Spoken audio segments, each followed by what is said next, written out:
tous et à toutes, on se retrouve aujourd'hui pour un point lecture un peu particulier puisqu'il s'agit de la 3e édition du Christmas Read List, à savoir ma liste de lecture pour vous sur le thème de Noël, puisqu'il reste quelques jours avant la date fatidique, avant le réveillon de Noël et Noël lui-même. Donc j'ai sélectionné pour vous 4 lectures de genres assez divers et variés, de tailles aussi diverses et variées, qui pourraient éventuellement vous plaire.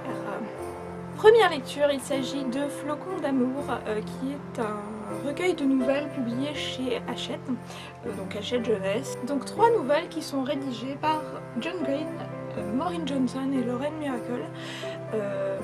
La particularité de Flocons d'amour, c'est que ces 3 nouvelles se lisent dans l'ordre. Alors pour ceux qui auraient aimé pouvoir zapper directement à la nouvelle de John Green, il va falloir être patient si vous voulez profiter au maximum de ce recueil, puisqu'il s'inscrit un peu comme un roman. Les 3 nouvelles sont liées chronologiquement, géographiquement d'ailleurs, puisque les 3 se passent dans le même village de Gracetown, pardon. Et donc elles se passent chronologiquement la veille de Noël, le jour de Noël et le lendemain de Noël. Dans chacune des nouvelles, vous allez rencontrer des personnages adolescents différents, que vous allez croiser dans les autres nouvelles d'ailleurs. Donc à chaque fois, vous allez avoir des clins d'œil dans chaque nouvelle aux personnages des nouvelles qui se passent avant ou après, selon que vous lisez la première, la deuxième ou la 3e nouvelle. Et tout à la fin, vous allez avoir une conclusion. Donc à la fin de la 3e nouvelle, vous allez retrouver tous les personnages évoqués à l'intérieur du roman, enfin des nouvelles précédentes, et qui va essayer de boucler la boucle. Et vous allez vraiment, pour le coup, si vous avez lu le livre, enfin en tout cas les nouvelles dans l'ordre, ça va vous procurer un beau sentiment, parce que vous allez enfin voir que tout se relie, que tout ce que vous avez pu lire jusqu'à présent effectivement se tenait. Et pour le coup, chapeau donc à ces 3 auteurs pour avoir réussi à écrire des nouvelles qui, chacun de leur côté, mais qui prennent aussi en compte le travail des autres, et aussi avoir donc réussi à faire des clins d'œil aux différentes nouvelles des autres auteurs. Voilà. Donc comme je vous l'ai dit, ça se passe dans la ville de Gracetown. Il y a une tempête de neige qui bloque un train qui passait par là. Donc les occupants du train vont être obligés de débarquer du train la veille de Noël, le soir de Noël, enfin la veille, voilà, le réveillon de Noël. Et ils vont débarquer un peu dans la ville, ils vont se retrouver un peu dans le premier restaurant qu'ils trouvent, et donc il va y avoir un espèce de... Ils vont rencontrer les habitants de cette ville qui eux aussi sont coincés sur place. Voilà, donc c'est un espèce de huis clos, ambiance tempête de neige, ambiance réveillon de Noël. Voilà, c'est la lecture parfaite, sous la couette, avec un bon thé. Je ne saurais que vous recommander ce recueil d'ouvrages, Flocons d'amour, donc par John Green, Maureen Johnson et Lauren Miracle, aux éditions Hachette, sachant que la couverture grand format a changé. Je vous mets un visuel à côté que j'ai pu voir au Salon du Livre de Montreuil. Ils sont absolument magnifiques. Donc ils sont bleutés avec un effet métallisé, ils sont encore plus merveilleux que celui-ci. Et il est aussi disponible au livre de poche jeunesse, il me semble, avec cette couverture encore, et la nouvelle couverture sera aussi disponible au livre de poche jeunesse à partir de février prochain. Si j'ai tout compris.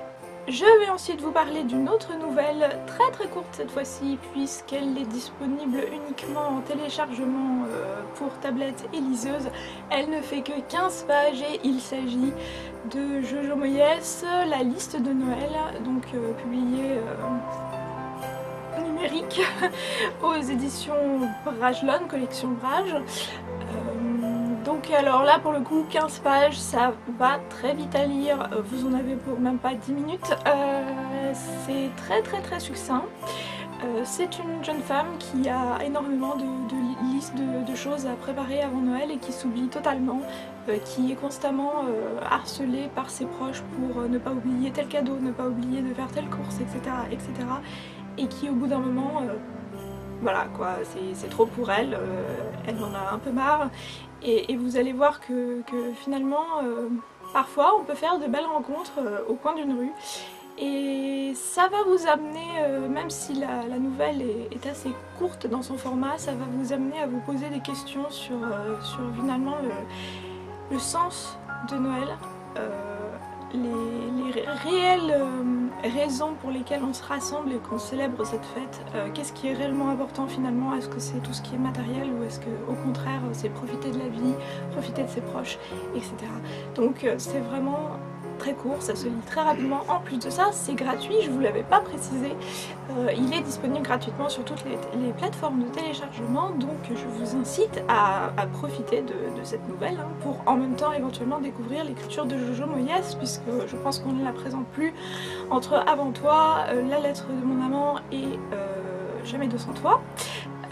Toujours aux éditions Milady, je pense que maintenant c'est devenu une incontournable de la littérature britannique.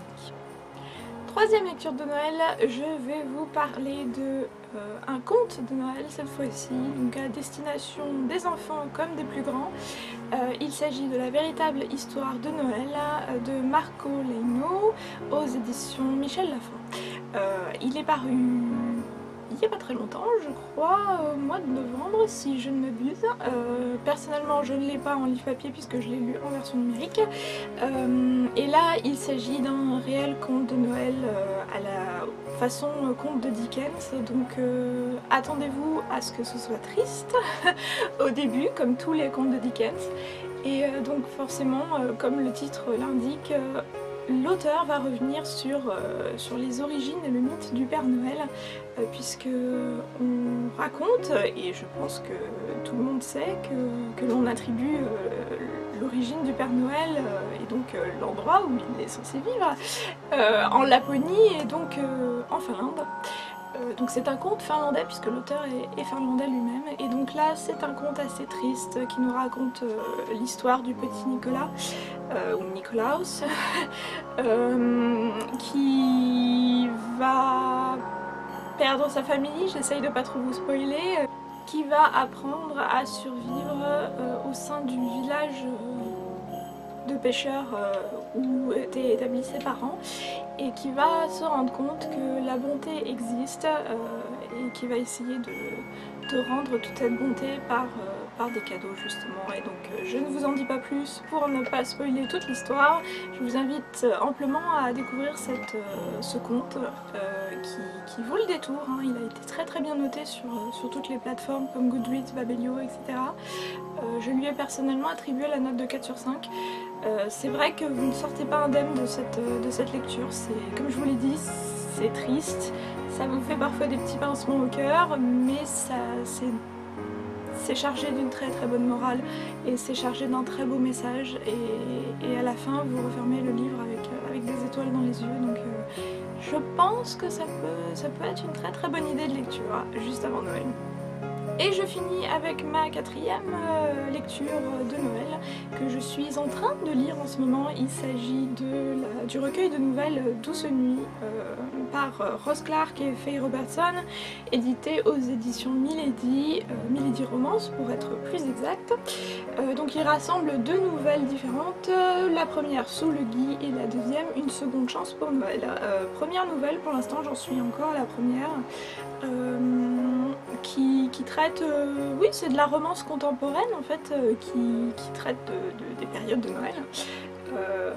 Voilà, donc c'est sympathique, c'est agréable à lire, ça se lit très vite parce que l'ouvrage en lui-même fait à peine un peu plus de 200 pages. C'est pour vous dire, je l'ai commencé hier soir et j'en suis à une 60aine de pages, c'est écrit assez gros quand même. Pour vous donner une petite idée, c'est écrit assez gros, ça se lit très rapidement, c'est très agréable à lire aussi. Première nouvelle assez touchante, voilà, je vous en dis pas plus parce que c'est des nouvelles assez courtes, donc si je commence à vous en raconter trop, voilà, il n'y aura plus aucun intérêt. Je vous le conseille, il coûte 7 €. Alors dans ma vidéo book haul, je vous avais dit que j'avais eu du mal à trouver ce livre, entre temps j'ai vérifié. Et effectivement, donc il n'est pas disponible dans les magasins, mais si vous le commandez en ligne sur le site de la Fnac, vous pouvez réussir à le trouver. Je pense que vous pouvez réussir à vous faire livrer avant Noël, si vous êtes assez rapide. Mais Et voilà, donc il n'est pas tout à fait indisponible, il suffit juste de savoir où chercher correctement. Et voilà, je vous le conseille aussi si vous avez envie de lire une ou plusieurs romances, puisqu'il y en a deux, sur le thème de Noël, en plus de la couverture est juste magnifique.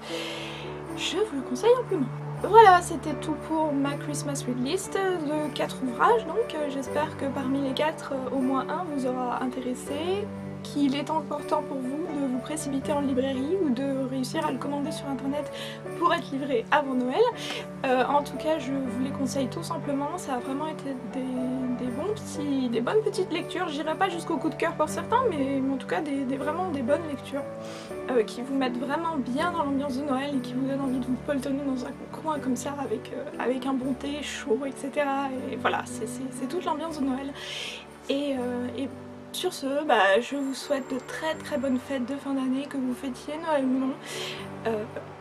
Tous mes meilleurs vœux, et de toute façon, on se retrouve très vite pour une nouvelle vidéo. Salut!